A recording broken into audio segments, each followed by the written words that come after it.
안녕하세요. BTBS의 제이입니다. 오늘은 대출 상한 주기에 대해서 알아보겠습니다.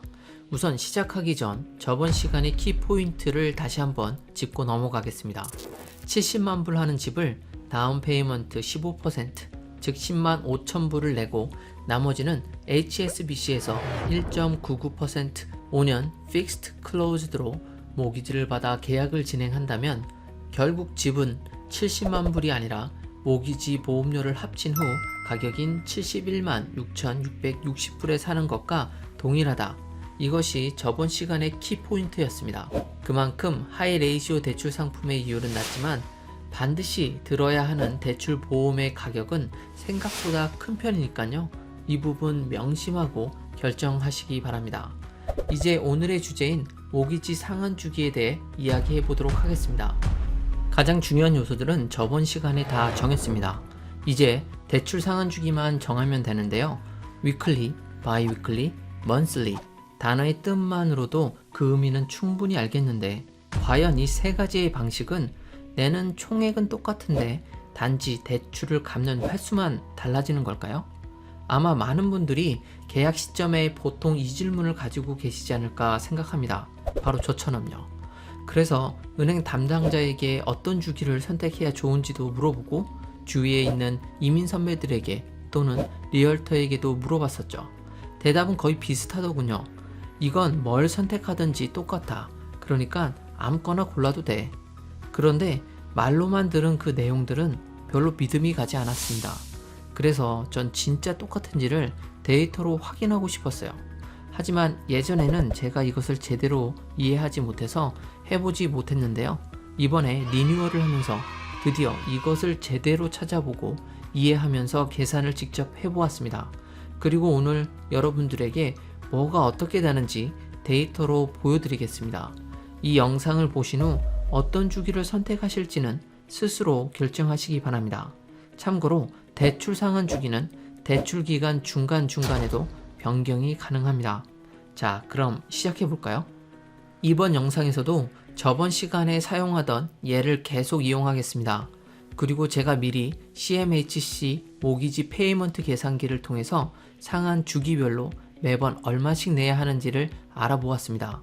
만약 먼슬리 주기를 선택하신다면 매달 2,587.13불을 내셔야 하고 바이위클리는 1,193.53불을 내야 하고 위클리는 596.65불을 은행에 내야 합니다.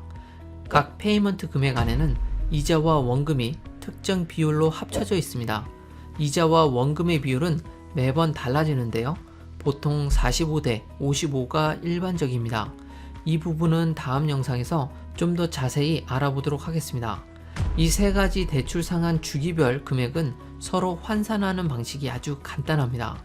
먼슬리 페이먼트에 12를 곱하면 1년 동안 내야 하는 총 금액이 나오게 되는데요. 이것을 52주로 나누면 위클리 금액이 되는 것이고 반년인 26주로 나누면 바이위클리 금액이 나오게 되는 방식입니다. 따라서 내는 돈의 총액은 똑같게 되는 겁니다. 여기까지 계산을 해보면 즉 1년에 내는 총액만 본다면 보통 사람들이 이야기하는 것처럼 이 세 가지 상한 주기는 차이가 전혀 없는 것처럼 보입니다. 그런데 과연 그럴까요? 아닙니다.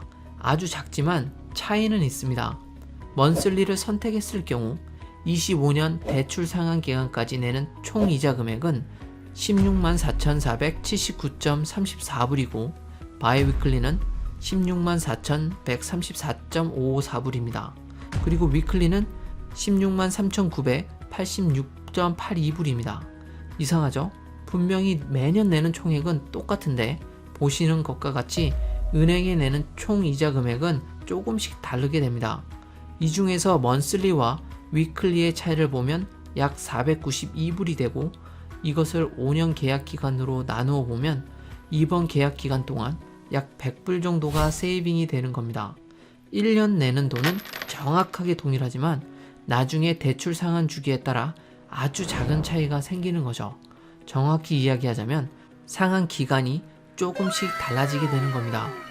오늘은 1년에 내는 돈은 똑같은데 얼마나 자주 대출금을 갚느냐에 따라 나중에 낸 이자 금액이 조금씩 달라진다는 것을 데이터로 확인해 보았습니다.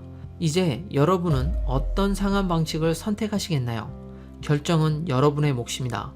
다음 시간에는 오늘 설명하지 않은 Accelerate Biweekly와 위클리의 힘에 대해서 알아보도록 하겠습니다. 오늘 정보가 도움이 되셨다면 구독과 좋아요 부탁드립니다. 감사합니다.